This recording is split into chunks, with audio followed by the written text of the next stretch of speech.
안녕하세요. 사랑하는 성도 여러분, 우리 주님의 은혜와 평강이 사랑하는 성도님들의 삶 가운데 충만하게 경험되어지시기를 간절히 소원합니다. 성경은 성경 전체를 통해서 우리에게 하나님의 백성으로서, 하나님의 자녀로서 거룩한 삶을 살아갈 것을 요구합니다. 그런데 정작 우리의 삶을 돌아보면 우리가 경험하는 것은 무엇입니까?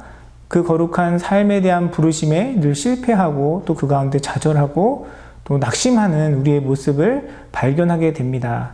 오늘 본문을 통해서 하나님의 그 거룩한 삶으로의 부르심에 대해서 우리가 어떠한 태도를 가지고 나아가야 할지 함께 살펴보기를 원합니다. 본문의 말씀은 로마서 6장 12절에서 23절까지의 말씀입니다.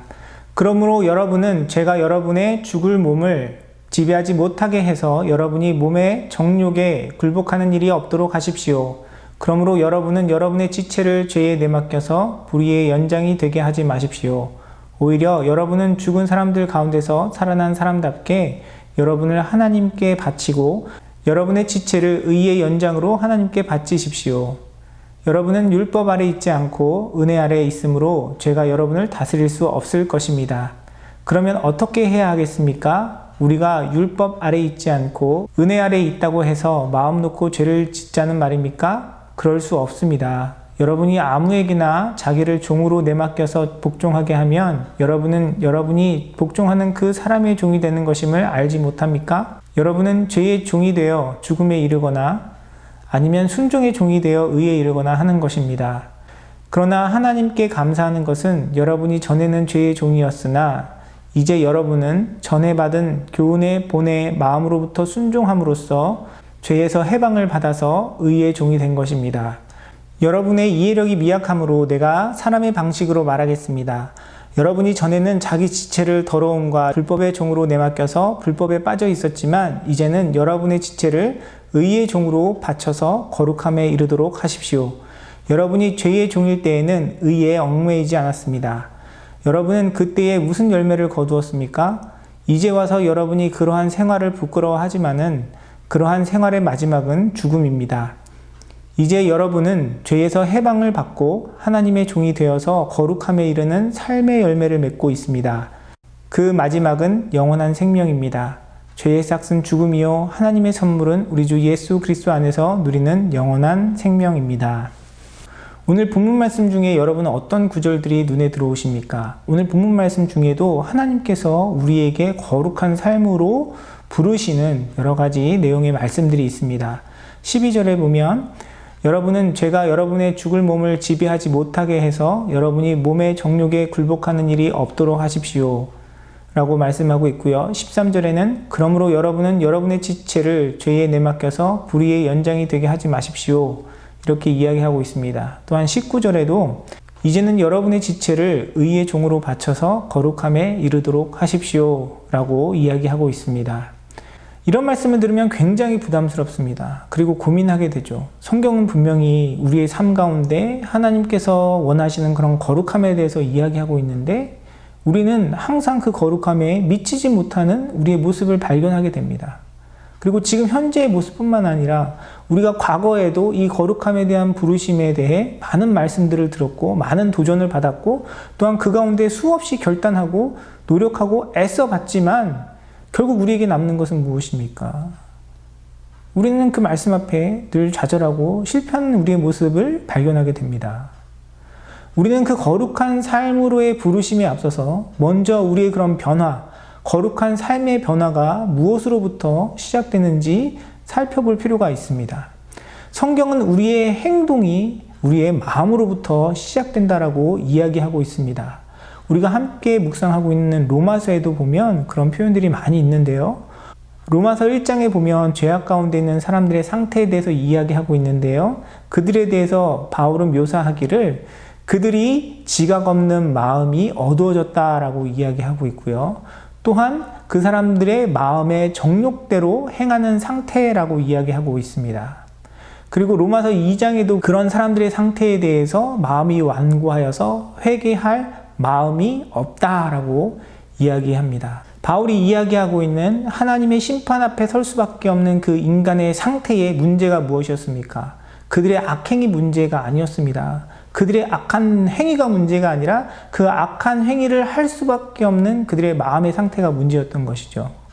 그럼 반대로 우리가 거룩한 삶에 대해서 이야기하고자 한다면 먼저 그 거룩한 삶, 그런 행동이 아니라 그런 행동을 할 수 있게끔 하는 우리의 마음의 변화에 대해서 먼저 이야기해야 하는 것입니다.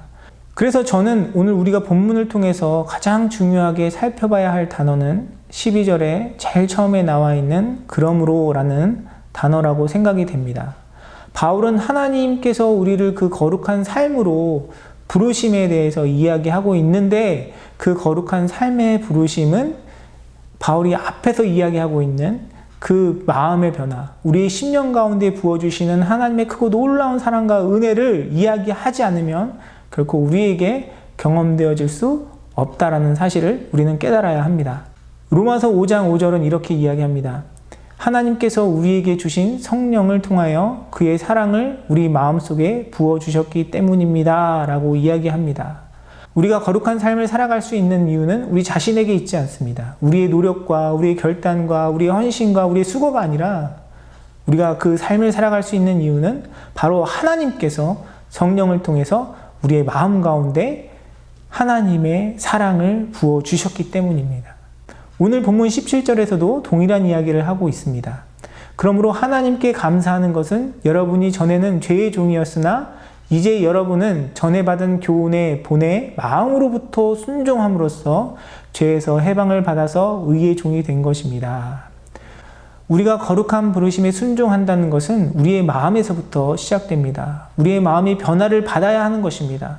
우리의 마음이 변화되지 않은 상태에서 순종은 우리에게 또 다른 율법일 수 있어요.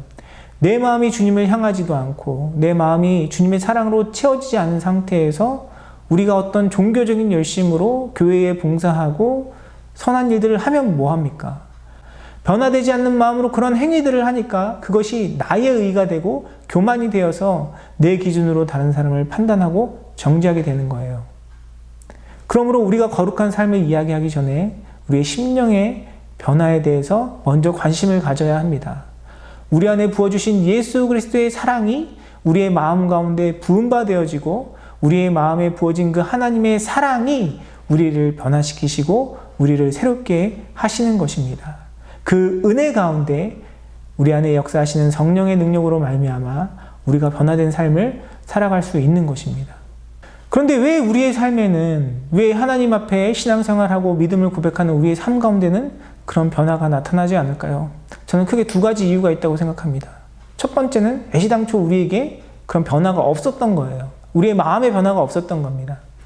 우리 안에 생명이 없는 거예요. 교회는 다니고 있지만, 신앙생활을 한다고 하고 있지만 정말 나를 구원하신 예수 그리스도의 그 사랑이 내 마음 가운데 부어지지 않은 거예요. 제가 처음에 미국에 유학 와서 생활을 하면서 참 감사한 분들이 많이 있었어요. 그분들의 섬김과 배려를 통해서 하나님께서 베풀어 주신 은혜들이 떠올라요. 그래서 종종 그분들을 생각하면서 또 그분들을 위해서 기도하게 됩니다. 또 그런 상황이 되면 나도 그렇게 받은 사랑을 나누면서 살아야 되겠다, 그런 다짐도 하게 됩니다. 아마 여러분도 여러분 인생을 돌아보시면서 정말 하나님께서 베푸신 많은 그런 도움의 손길들이 있었으리라 생각합니다. 어떤 한 사람에게서 받은 그런 호의나 배려도 너무 감사하고 마음에 남는데, 우리가 나의 죄악으로 죽을 수밖에 없는 그런 존재를 하나님께서 택하여 주시고 사랑하여 주시고 그 사랑과 은혜를 믿는다고 고백하면서 우리가 어떻게 감사하지 않을 수 있고 우리가 어떻게 변하지 않을 수 있겠습니까? 내 입술의 고백은 있을지 몰라도, 종교적인 내 습관은 있을지 몰라도 우리 삶 가운데 정말 변화가 없다면 내 마음에 그 하나님의 사랑이 경험되지 못한 거예요. 이 영상을 보시는 성도님들 중에는 정말 한 분도 그런 분이 없기를 바랍니다. 그런데 정말 교회 안에 보면 그런 분들이 있어요. 아직 내가 죄인됨이 무엇인지 깨닫지 못하고 날 위해 십자가 지신 예수 그리스도의 사랑이 무엇인지 깨닫지 못하고 우리의 마음에 부어주신 하나님의 사랑이 얼마나 크고 놀라운지 알지 못하고 그냥 교회만 왔다 갔다 하시는 분들이 있어요. 거기엔 변화가 결코 있을 수 없습니다. 그냥 날짜에 따라서 우리가 지금 큐티를 진행해 가는 것이 중요한 것이 아닙니다. 우리가 지금 6장에서 변화된 삶, 거룩한 삶에 대해 부르심으로 이야기하고 있는데, 여러분 정말 이 은혜를 온전히 깨닫지 못하신다면 다시 로마서 1장을 펴시고 다시 돌아가야 돼요. 바울이 이야기하고 있는 죄의 의미가 무엇인지, 바울이 이야기하고 있는 예수 그리스도를 통해 우리에게 부어진 사랑과 은혜가 무엇인지 정말 성령님께서 주시는 그 지혜 가운데 깨달아지는 은혜가 있기를 원합니다. 우리의 삶이 변하지 않는 또 다른 이유는 하나님께서 이미 우리에게 부어주신 그 마음의 변화에 우리가 붙들려 있지 못하기 때문입니다. 믿음은 하나님께서 우리에게 선물로 주셨습니다. 그런데 성경은 우리에게 계속해서 그 믿음을 굳게 붙들라라고 이야기하고 있습니다. 그 믿음에 굳게 서야 한다라고 이야기하고 있습니다. 이 믿음은 우리가 굳게 서야 하는 터전이고 붙들어야 하는 것입니다. 변화의 원동력은 우리 자신에게 있는 것이 아니라 하나님께서 부어주신 사랑의 결과이고 그 사랑의 능력이기 때문에 그 사랑에 붙들려 있지 않으면 우리는 결코 그런 변화를 경험할 수 없는 것입니다.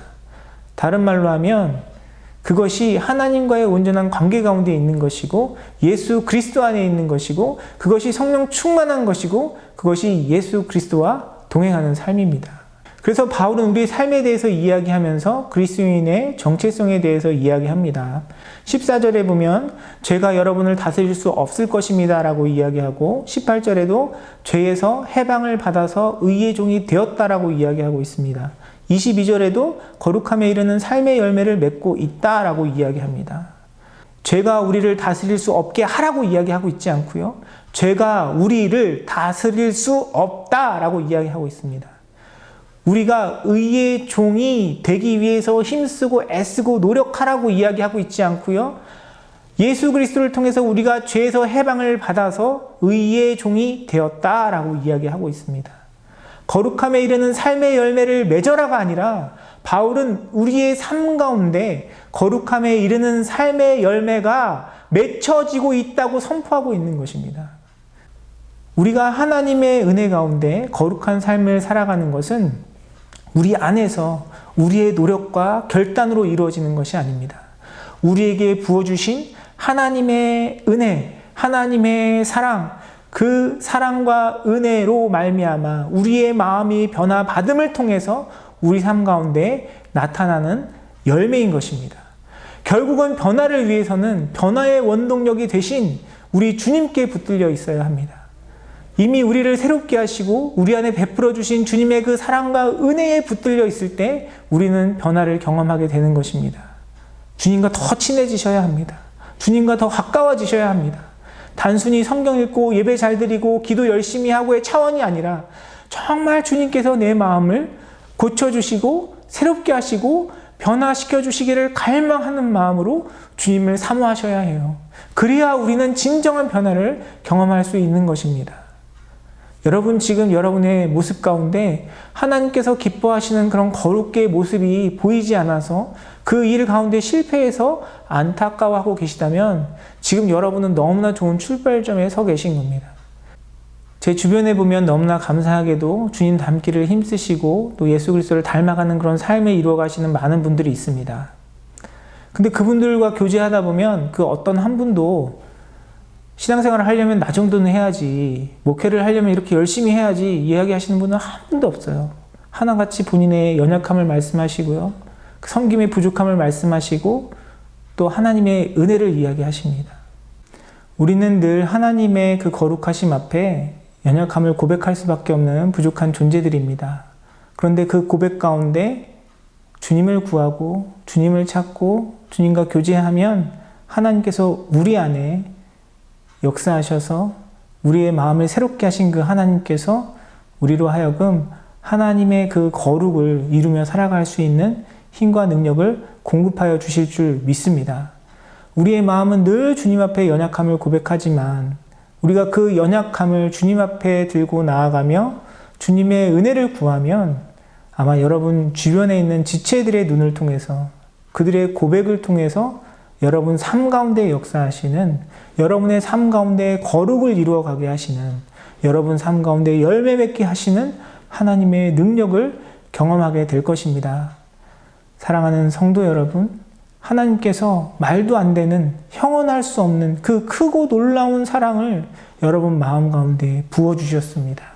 그 사랑으로, 그 은혜로 우리를 새롭게 하셨고 우리 안에 새 생명을 허락하셨습니다. 우리 안에 허락하신 그 주님의 은혜를 붙들고 오늘 하루도 나는 연약하고 나는 부족하지만 나를 통하여 하나님의 영광을 나타내기 원하시는 주님의 뜻에 순종하며 주님과 동행하며 하나님께서 베푸시는 크고 놀라운 은혜와 축복 가운데 주님을 더욱더 닮아가고 하나님께서 원하시는 그 거룩한 삶의 열매를 이루어가는 사랑하는 성도님들의 삶이 되시기를 주님의 이름으로 축원합니다. 기도하겠습니다.